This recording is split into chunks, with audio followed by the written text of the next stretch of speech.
So dear students and parents, welcome once again. जो हमारी lecture series चल रही है जहाँ पे हम करियर अपॉर्चुनिटीज़ के बारे में डिस्कस कर रहे हैं, तो सेकंड लेक्चर में आपका फिर से स्वागत है।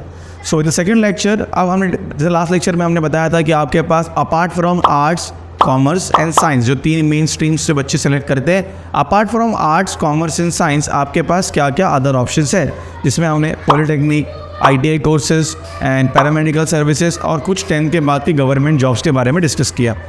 अब इन दिस लेक्चर हम बात करने जाएंगे आर्ट्स, साइंस एंड कॉमर्स के बारे में। तो इसमें भी हमारा particular focus arts, science and commerce पे ही होगा, इसमें हम दूसरी चीज़ पे डिस्कस नहीं करेंगे। So arts, commerce and science. So first of all एक बात आपको बता दूं कि मैं आपको अभी यहाँ पे कोर्सेज़ के बारे में बताऊंगा, इनके अंदर आपको क्या स्टडी करना होता है, थोड़ा बहुत उसके एक रफ आइडिया आपको मिल जाएगी। बट अगर आप 11-12 नॉर्मल जो करते हैं 11-12 आर्ट्स या साइंस या कॉमर्स से करने के बाद अगर आप अपनी स्ट्रीम को स्विच करना चाहो, स्विच करने का मतलब क्या है, इन द सेंस कि अगर कोई बच्चा 11th में आर्ट्स लिया है, 11-12 उसने आर्ट्स से दिया, लेकिन उसको बाद में लगता है 12th के बाद कि यार उसको आर्ट्स में इंटरेस्ट नहीं है, या सपोज उसको कोई और अच्छी फील्ड पसंद आती है, कॉमर्स की फील्ड पसंद आती है, उसको लगता है कि मेरे को कॉमर्स में कुछ करना चाहिए, या उसको लगता है कि मुझे साइंस की फील्ड में कुछ करना चाहिए। तो सबसे पहले बता दूं मैं आपको कि अगर आपने आर्ट्स लिया है तो आप आर्ट्स से कॉमर्स में और साइंस में स्विच नहीं कर सकते। अगर आपने कॉमर्स लिया है तो आप कॉमर्स से आर्ट्स में तो स्विच कर सकते हो, लेकिन कॉमर्स से आप साइंस में स्विच नहीं कर सकते।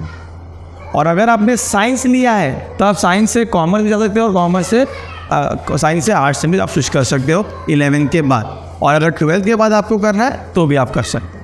सो साइंस वाला बच्चा जंप कर सकता है आर्ट्स में भी और कॉमर्स में भी, बट जिन बच्चों ने आर्ट्स लिया था उनको कॉमर्स या साइंस में स्विच करने को नहीं मिलेगा आफ्टर 11th स्टैंडर्ड, उनको वापस से 11th अपीयर करना पड़ेगा। और जिन बच्चों ने कॉमर्स लिया था वो आर्ट्स में स्विच कर सकते हैं, बट वो बच्चे कॉमर्स से साइंस में स्विच नहीं कर सकते। ओके, सो ये एक रफ आइडिया बता दिया मैंने आपको। अब हम स्टार्ट करेंगे सबसे पहला तो आर्ट्स से। आर्ट्स आते ही हमारे दिमाग में आता है कि एक ही बात कि आर्ट्स मतलब टीचर, जो आर्ट्स करेगा वो टीचर बनेगा। It's not like that student. Arts में सिर्फ टीचिंग नहीं है, टीचिंग भी एक ऑप्शन है, बट इसके अलावा भी आर्ट्स में आपके पास बहुत सारे ऑप्शंस अवेलेबल है and they are a very very good options considering in mind the current scenario. आज का जो एनवायरनमेंट है, आज जो बिजनेस वर्ल्ड जिस तरीके से काम कर रहा है, प्राइवेट सेक्टर जिस तरीके से काम कर रहा है, उसको कंसिडर करते हुए आर्ट्स भी एक अच्छा करियर अपॉर्चुनिटी, करियर ऑप्शन आपके लिए बन सकता है। तो आर्ट्स करना क्या है, अपने 10th स्टैंडर्ड के बाद जब आप कॉलेज का फॉर्म फिल करोगे, सबसे पहला तो आपका जो स्टेप चलेगा वो आप होगे 11th स्टैंडर्ड, जिसको हम FYGC बोलते हैं, एंड देन आप दोगे 12th, जिसको हम कहते हैं SYGC। यहाँ पे आपका 12th स्टैंडर्ड का बोर्ड एग्ज़ाम होने के बाद आपके पास उस ऑप्शन आएगा जहाँ पे आपको 3 years का बैचलर कोर्स करना है।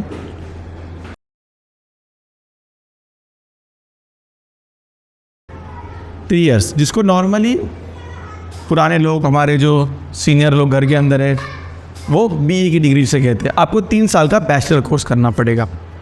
अब यहाँ पे आपके पास ऑप्शन अवेलेबल है, आप बैचलरेट इन हिस्ट्री कर सकते हो, आप ज्योग्राफी कर सकते हो, आप पॉलिटिकल साइंस कर सकते हो,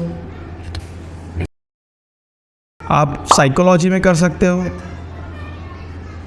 आप सोशियोलॉजी के अंदर आप जा सकते हो, आप लॉ की डिग्री भी ले सकते हो। तो लॉ पे तो हम अलग से बाद में डिस्कस करेंगे डिटेल में, बट ये सारे कुछ आपके पास ऑप्शन है। और भी ऑप्शन है, आप होटल मैनेजमेंट ऑप्ट कर सकते हो। होटल मैनेजमेंट और लॉ के ऊपर मैं अलग से सेशन थोड़ा लूँगा, जिसमें डिटेल डिस्कस करेंगे उस पर हम लोग। तो ये आप कर सकते हो, होटल मैनेजमेंट वगैरह के कोर्सेज हैं आपके लिए अवेलेबल, ये सारे कोर्स आप कर सकते हैं। अब तो 3 साल का बैचलर कोर्स करने के बाद क्या, आफ्टर डूइंग बैचलर कोर्स अगर आपको चाहिए तो आप आगे मास्टर डिग्री के लिए भी जा सकते हो। मास्टर डिग्री जो कितने इयर्स की होगी आपकी, 2 years की। हाँ, इसमें एक इम्पॉर्टेंट कोर्स रह गया इकोनॉमिक्स, ये एक वेरी वेरी इंपॉर्टेंट कोर्स। आप उसके बाद 2 साल का मास्टर डिग्री भी कंप्लीट कर सकते हो। सो 3 + 2 5 years में आपका मास्टरेट कंप्लीट हो जाएगा। तो सर अब आर्ट्स करने के बाद अगर हमने आर्ट्स को ऑप्ट कर लिया, 11th-12th करके बैचलर कोर्स में से किसी भी एक फील्ड को हम चूज़ करते हैं, उसके बाद हम अगर मास्टर करते हैं तो क्या, तो हमारे पास क्या करियर अपॉर्चुनिटीज़ है, हमको कौन सी फील्ड अवेलेबल होगी। सो स्टूडेंट्स, अब सबके बारे में बताना तो पॉसिबल नहीं होगा, काफ़ी लंबा सेशन चला जाएगा। मैं कुछ फील्ड के बारे में एग्जाम्पल, सबसे पहला जो फील्ड आती है हिस्ट्री। सपोज़ अगर कोई बच्चा बैचलर कोर्स करता है हिस्ट्री के अंदर, ठीक है। तो यहाँ पे हम बात कर रहे हैं किसकी, अगर कोई बच्चा हिस्ट्री के अंदर बैचलर कोर्स अपना कंप्लीट करता है 3 साल का, मास्टर नहीं भी करता है, खाली बैचलर अगर करता है तो क्या, अगर वो हिस्ट्री में करता है तो सबसे पहले तो वो हिस्टोरियन बन सकता है। हिस्टोरियन जहाँ पे वो अपनी बुक्स आगे चल के अपनी बुक्स वगैरह भी लिख सकते हैं रिसर्च करके, और उसके लिए आपको मास्टर करना पड़ेगा, और वो लोगों को अलग अलग कंपनीज़ के अंदर, ऑर्गेनाइजेशन के अंदर लोगों को हिस्ट्री की नॉलेज दे सकते, हिस्टोरियन।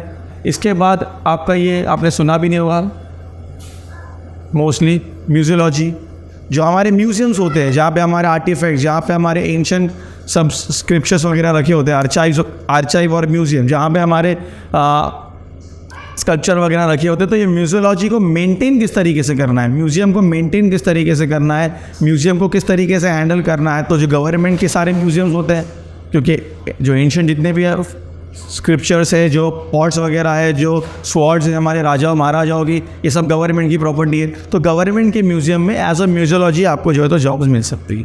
तो ये आपके पास एक ऑप्शन अवेलेबल है। अपार्ट फ्रॉम दिस आप जो है तो आर्कियोलॉजी के फील्ड में जा सकते हो। आर्कियोलॉजी, अभी आर्कियोलॉजी का काम क्या होता है, दे डू आर्कियोलॉजिकल एक्सकेवेशन, वो ज़मीन को खोद करके, ज़मीन को डिग करके उसमें से जो एंशिएंट हिस्ट्री है उसके बारे में पता लगाते हैं। जैसा कि जब रेलवे लाइन को ब्रिटिश के टाइम पे रेलवे लाइन रे की जा रही थी, तो उसी टाइम पे रेलवे ट्रैक्स को बिछाने के टाइम पे एक बहुत बड़ी सिटी डिस्कवर हुई थी, जिसका नाम था हड़प्पा, जो करंटली पाकिस्तान में है। तो जब वो सिटी डिस्कवर हुई तो उसके बाद मालूम पड़ा कि भाई ये तो सबसे पुराना सिविलाइजेशन था, हड़प्पा सिविलाइजेशन, जिसके अंदर मोहनजोदाड़ो वगैरह वगैरह, आप उसकी मूवी भी आई है तो आपने देखा। तो ये जो लोग काम करते हैं ये है आर्कियोलॉजी को, तो आप ये कर सकते हो। इसके बाद आपके पास ऑप्शन अवेलेबल है टीचर का, हिस्ट्री टीचर। स्कूल के अंदर काफ़ी वैकेंसीज आती है, तो प्राइवेट स्कूल, गवर्नमेंट स्कूल में आपके पास अवेलेबल है। मैंने कुछ ही एग्जांपल्स यहाँ पे बताया, आप और रिसर्च करेंगे इसमें तो आपके पास और ऑप्शन आपको मिले। हिस्ट्री के बाद अगर सपोज़ कोई बच्चा ज्योग्राफी के लिए ऑप्ट करता है कि भाई मेरे को BA इन ज्योग्राफी करना है, सो इन दैट सिनेरियो उनके पास क्या ऑप्शन अवेलेबल है। सबसे पहला तो वो एनवायरमेंटल स्पेशलिस्ट या एनवायरमेंटलिस्ट बन सकते हैं भाई। अब ये बहुत इंपॉर्टेंट है आज के ज़माने में, बिकॉज कोई भी प्रोजेक्ट, किसी भी कंपनी का कोई भी प्रोजेक्ट है तो गवर्नमेंट जब तक एनवायरमेंट क्लियरेंस नहीं मिलेगा तब तक वो प्रोजेक्ट को आप नहीं कर सकते हो, क्योंकि एनवायरनमेंट को इंसान ने काफ़ी डिग्रेड किया हुआ है। सो एनवायरनमेंट क्लियरेंस के लिए एनवायरनमेंट की स्टडी करना पड़ती है, तो कंपनी स्पेशल लोगों को अपॉइंट करती है जिनका काम होता है कि वो एनवायरनमेंट को स्टडी करे और एक रिपोर्ट गवर्नमेंट के पास सबमिट करे। सो ये काफ़ी अच्छा जॉब है एनवायरमेंटलिस्ट का, आप कर सकते हो।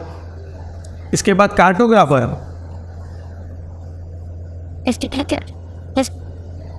जो लोग मैप्स प्रिपेयर करते हैं, कार्टोग्राफर, आप कार्टोग्राफर की फील्ड को भी ऑप्ट कर सकते हो, कार्टोग्राफर की फील्ड पे। Then Indian meteorological department IMD, इसके अंदर जॉब्स निकलती हैं जिसमें आपकी ज्योग्राफी की डिग्री कंपलसरी होती है, या फिर साइंस का भी BSc करके, फिर साइंस से BSc करने के बाद भी आप उसमें शिफ्ट कर सकते हो। सो IMD यहाँ पर भी आपको जॉब मिल सकती है। थर्ड बात करते हैं हम किसकी, पॉलिटिकल साइंस। तो स्टूडेंट ये फील्ड तो काफ़ी ज़्यादा इंपॉर्टेंट है, काफ़ी ज़्यादा अपॉर्चुनिटीज़ इसके अंदर है। पॉलिटिकल साइंस में सबसे पहला तो वैसे सबके अंदर एक चीज़ कॉमन है, सिविल सर्विसेज, बाद में बात करेंगे उसके बारे में। पॉलिटिकल साइंस के अंदर आप पॉलिटिकल एनालिसिस बन सकते हो, जहाँ पे आप जैसे कंपनी होती है तो कंपनीज़ को अपनी पॉलिसीज़ लेके आनी है, कंपनी को अपना प्रॉफिट कमाना है, तो depend without the support of political party, जो पॉलिटिकल पार्टी करंट सत्ता में है, जो रूलिंग गवर्नमेंट है या जो अपोजिशन गवर्नमेंट है, उनके सपोर्ट से, उनके साथ मिलकर ही काम करना पड़ता है। तो उसको एनालिसिस करने का काम आप कर सकते हो। सेकेंड, आप जो है तो पॉलिटिकल साइंस के टीचर बन सकते हो, पॉल साइंस के। इसके बाद आप देखते हो कि इलेक्शंस, इंडिया एक डेमोक्रेटिक कंट्री है, यहाँ पे इलेक्शंस हर 5 साल में होते हैं। हर 5 साल के अंदर आपके पास लोकसभा के इलेक्शंस है, विधानसभा के इलेक्शंस है, लोकल गवर्नमेंट बॉडीज़ के इलेक्शन है, सिटी के अंदर आई म्यूनसिपैलिटी इलेक्शन और गांव के अंदर ग्राम पंचायत के इलेक्शन है। तो ये सारे इलेक्शन के अंदर पॉलिटिकल पार्टी को कैंपेनिंग करनी होती है। जहाँ पे पॉलिटिकल पार्टी कैंपेन करती है, कैंपेन करके वो लोगों में अपने आप को मार्केटिंग करके अपने आप को लोगों के सामने लेके जाती है, जहाँ पे लोगों को पॉलिटिकल पार्टी के क्या आइडियोलॉजी है, उनका क्या एम है, वो क्या करना चाहते हैं, ये सारी चीज़ पब्लिक के सामने आती है, बिकॉज अल्टीमेटली वोट तो पब्लिक को देना है। सो वो पॉलिटिकल पार्टीज़ जो अब क्योंकि इलेक्शन भी प्रोफेशनल तरीका हो गया, पहले के बाद अलग थी, अब इलेक्शन प्रोफेशनल इस पर लड़ा जाता है और काफ़ी ज़्यादा पैसा इसमें खर्चा होता है। सो इलेक्शन ये जो पॉलिटिकल पार्टीज़ हैं ये पॉलिटिकल कैंपेनर को हायर करती हैं। पॉलिटिकल कैंपेनर, ये कैंपेनर का काम क्या होता है? किसी भी एरिया को स्टडी करना, वहाँ के क्या हालात है, वहाँ के लोगों की क्या प्रॉब्लम्स है, वहाँ के लोग किस रिलीजन के हैं, किस कास्ट के हैं, क्या बेसिस पे उनसे वोट मिल सकता है, पॉलिटिकल पार्टीज़ अपना ऐड किस बेसिस पे करे, वहाँ पे ऐड कैंपेन कैसे चलाना है। बिकॉज जो कैंपेन ऐड का सिटी में चलेगा वो गाँव के अंदर अलाउ उतना सपोर्ट नहीं मिलेगा, या जो जिस तरीके से कैंपेन आप गाँव में करते हो वैसे आप सिटी में नहीं कर सकते हो। हर जगह पर पॉलिटिकली कैंपेन अलग अलग होता है। सो हर जगह की ऑडियंस अलग अलग है, उनको अट्रैक्ट करने के लिए ये जो पॉलिटिकल कैंपेनर होते हैं ये एरिया स्पेसिफिक स्ट्रेटजी बनाते हैं।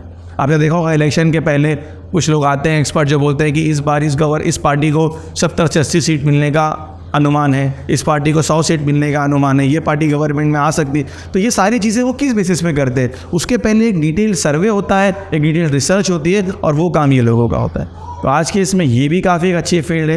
तो ये सारी फील्ड आपके पास अवेलेबल है। मैंने स्टार्टिंग में हिस्ट्री, ज्योग्राफी, पॉलिटिकल साइंस में लिया, आप आगे और भी सब में कुछ ना कुछ 10 नंबर ऑफ फील्ड्स अवेलेबल है। बस बताने का मेरा मकसद ये कि एक आर्ट्स, ऐसा लगता है कि आर्ट्स मतलब आप सिर्फ और सिर्फ क्या बन सकते हो? Teacher. It's not like that. Arts में टीचर के अलावा भी बहुत सारी फील्ड है। सो ये हमने इन शॉर्ट डिस्कस कर लिया किसके बारे में? आर्ट्स के बारे में। आर्ट्स में 2 चीज़ रहेगी, जैसे मैंने आपको बताया, होटल मैनेजमेंट एंड लॉ। इसको जब मैं कॉमर्स और साइंस हो जाएगा उसके बारे में बाद में डिस्कस करूँगा। Hotel management and law, because ये सिर्फ आर्ट्स की फील्ड नहीं है, ये तीनों के लिए कॉमन फील्ड है। आप तीनों में से किसी में भी ऑप्ट कर सकते हो। इन द नेक्स्ट लेक्चर हम लोग डिस्कस करेंगे साइंस की क्या क्या कुछ फील्ड, साइंस की जो इंपॉर्टेंट फील्ड है जैसे JEE एंड नीट, क्योंकि उसमें n नंबर ऑफ फील्ड के ऑप्शंस अवेलेबल है आपके पास। सबको डिटेल में डिस्कस नहीं कर सकते, बट JEE और नीट के बारे में हम डिस्कस करेंगे, जहाँ पे उसकी कुछ आइडिया आपको देंगे, सो दैट आप 11th में जब आप ऑप्ट करो तो आप उस तरीके से स्टडी करो 11th से ही, या जिन बच्चों का 12th हो गया है वो आगे अपनी तैयारी उस तरीके से कर सके। Thank you, thanks for watching.